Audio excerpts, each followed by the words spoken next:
안녕하세요. 70억분의 1의 사나이 마성의 중독성 대체 불가 정봉주 정치쇼 정봉주입니다. 지금 이 시간 여러분이 가장 많이 찾아본 실시간 검색어 김기춘 어제 열린 공판에서 눈물로 호소했죠.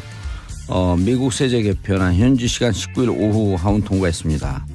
자, 그리고 오후에 눈 온다는 소식입니다. 오늘 오후 중부지방 많은 눈 약 한 10cm 정도 오후 3시부터 6시까지 예상이 되죠. 자, 이 중에 봉도사가 고른 오늘의 실시간 검색어 김기춘 어제 공판에서 눈물로 호소했죠.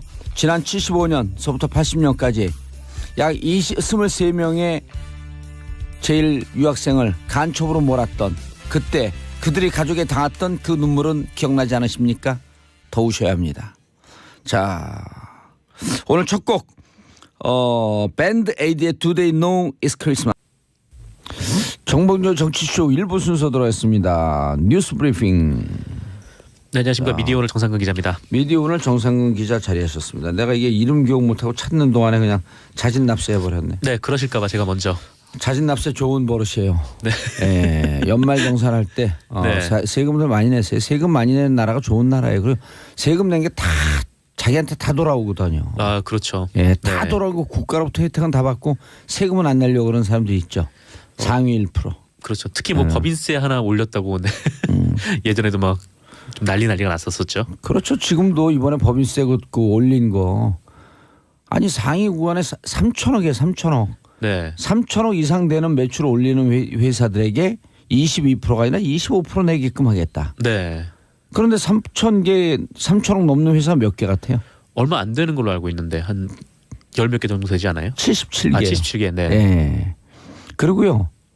이렇게 저렇게 법인세 감면했고 그분들이 내는 법인세가 일단 3천억이 넘어가게 되면 22%일 때도 16%밖에 안 돼요. 네. 그럼 25% 올려봐야 한 19%쯤 되거든요. 그럼 일반 중소기업 내는 법인세보다 적어요.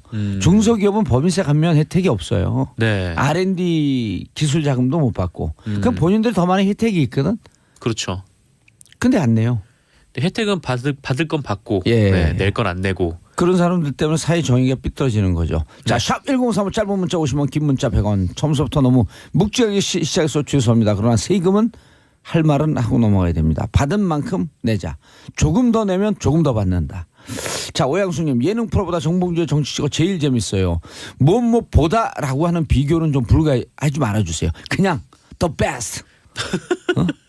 better than 네. 이런 거 하지 말고 the best. 욕심이 많으시네요. the best in the world. 네. 욕심하는 게 아니라 그냥 객관적 팩트예요. 팩트 폭격. 네. 자, 첫 번째 뉴스 할 생각하세요. 말려들지 말고. 폭격은 제가 당했네요. 네, 그 공정거래위원회가 지난해 가습기 살균제에 그 허위 광고에 면죄부를 부여했던 것에 대해 사과를 했습니다. 예. 그 공정위 가습기 살균제 처리 사건 평가 태스크포스라는 조직이 있어요. 예. 그 공정거래위원회가 그 가습기 살균제 관련해서 그 공정위가 했던 조치들에 문제가 없었는지 확인해 보기 위해서 그 민간 전문가들을 중심으로 지난 9월에 꾸린 조직인데, 아하. 네, 이 TF에서 지난 19일에 네, 조사 결과를 발표를 했습니다.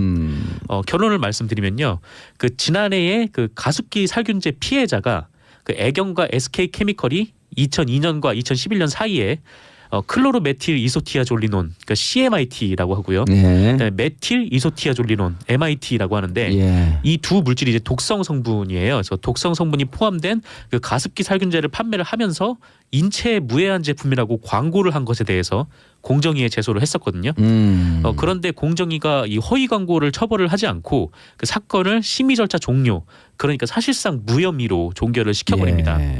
근데 이 과정에서 공정위가 그 환경부의 판단 등 그 구체적인 사실관계를 제대로 파악하지 않았었다. 네, 이런 결론이 나왔습니다. 예. 그 JTBC가 당시 공정위의 그 해당 심의 과정 회의록을 입수했는데 좀 이상한 얘기가 좀 왔다 갔다 하더라고요. 그래서 무슨 얘기요? 한 공정위원이 이렇게 얘기를 해요. 그러니까 이 물질을 사용하는 제품이 여러 개가 있다. 그러니까 가습기 살균제 얘기를 하고 있는데 뭐 이 물질을 사용하는 제품이 여러 가지가 있고 또 웬만한 화학 제품에는 독성이 있다는 것을 어느 정도 인식할 수 있다라고 이렇게 얘기를 합니다. 그러자 다른 공정위원이 하지만 이 가습기 살균제에는 독성 물질에 대한 표시가 없다. 그러니까 이분은 정확하게 이 지금 논의를 하는 것에 대해 본질을 얘기한 거죠. 광고를 그렇게 잘못했다는 얘기인데 계속 이제 다른 공정위원은 뭐 화학 제품에 원래 독성 있는 거 아니야? 뭐 그런 식으로 얘기를 했다는 거죠.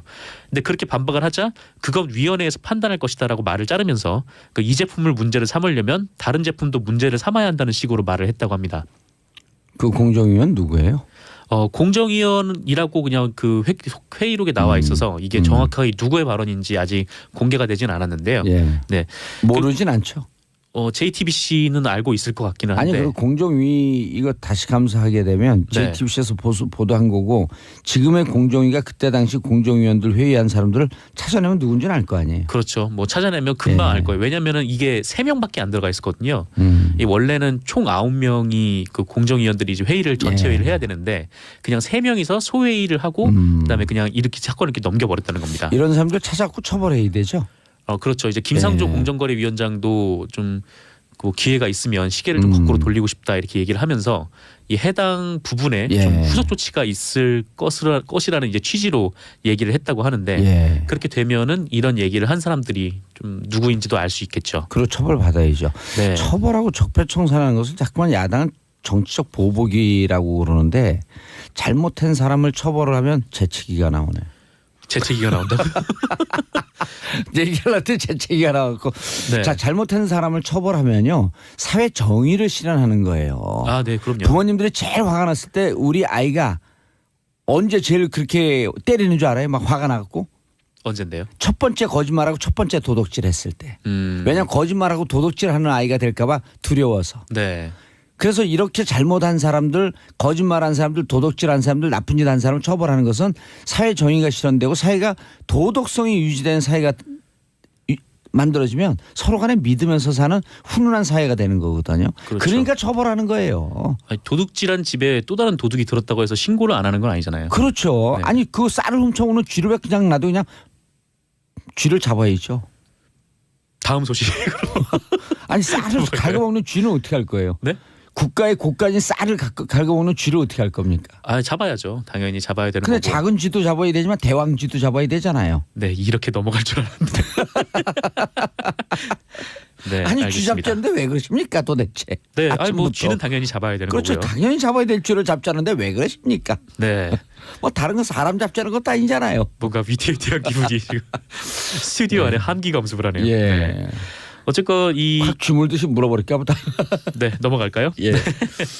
어쨌건 뭐 예. 그렇고요.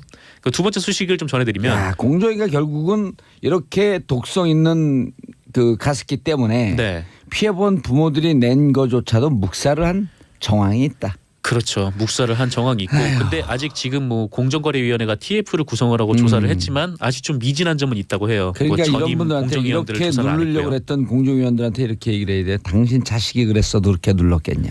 아, 그럼요. 이것 때문에 피해를 보신 분들이 엄청나게 많잖아요. 그래서 피해 본 게 아니고 그냥 그 자식이 죽은 거예요. 그렇죠. 특히나 이제 예. 임산부, 예. 영유아 뭐 이런 분들이 좀 많이 아유. 피해를 입고 돌아가셔서 그럼요. 마음이 되게 아프게 했었는데. 그 얼마나 귀여울 때요. 눈에 노도 안 아픈 2살 3살 때. 아, 그럼요. 게다가 또 정말 건강을 위해서 가습기 그러면 살균제를 더 했던 거 건강에 아닙니까? 자라게 하려고. 문재인 대통령이 그랬잖아요. 역지사지. 네. 그런 분들한테 얘기해 줘야 되는 거예요. 역지사지. 입장을 바꿔놓고 당신 자식이 그랬다고 생각해봐라. 그게 공인의 마인드다. 네. 이 JTBC 보도에 따르면 특히 SK케미컬 같은 경우에는 JTBC에서 나왔어요. 왜 그렇게 JTBC를 팔아줘요? 단독 보도를 했길래 아. SK케미컬 같은 경우에는 알고 있었다고 해요. 이 예. 가습기 성분에 독성 물질이 있는 걸 알고 있었는데 알고 파는 거예요? 광고를 오히려 뭐 그냥 인체에 무해하다 수준이 아니라 이게 뭐 아. 테라피가 있어서 뭐 건강에 더 좋다라는 식으로 광고를 했다고 합니다. SK는요? 네, 그런 기업은 문 닫아야죠. SK케미칼 그런데. 정말 그런 광고를 보고 사람들이 건강을 위해서 가습기 살균제를 샀고 그거를 틀어서 정말 많은 사람들이 죽거나 피해를 본 그런 상황이죠. 죽고 그다음에 평생 이 인공 호흡기를 끼고 살아야 되잖아요. 네. 아이고. 지금이라도 이 문제는 좀 다시 네. 원점에서 좀 재검토를 해야 되지 않을까. 문재인 대통령이 한미연합훈련 올림픽 뒤로 미루자고 제안했다. 네, 그 문재인 대통령은 19일 그 평창 동계올림픽을 위해서 그 22일 개통을 할 그 서울 강릉 KTX 노선의 대통령 전용 열차를 타고 다녀왔는데요. 이 자리에 시민들도 함께해서 화제를 모았었죠. 그 어쨌건 이 자리에서 문재인 대통령은 미국 NBC라는 방송사와 인터뷰를 했습니다. 그리고 이 인터뷰에서 한미 연합훈련 연기를 요청했다고 밝힌 건데요. 그 미국도 현재 이를 검토하고 있다.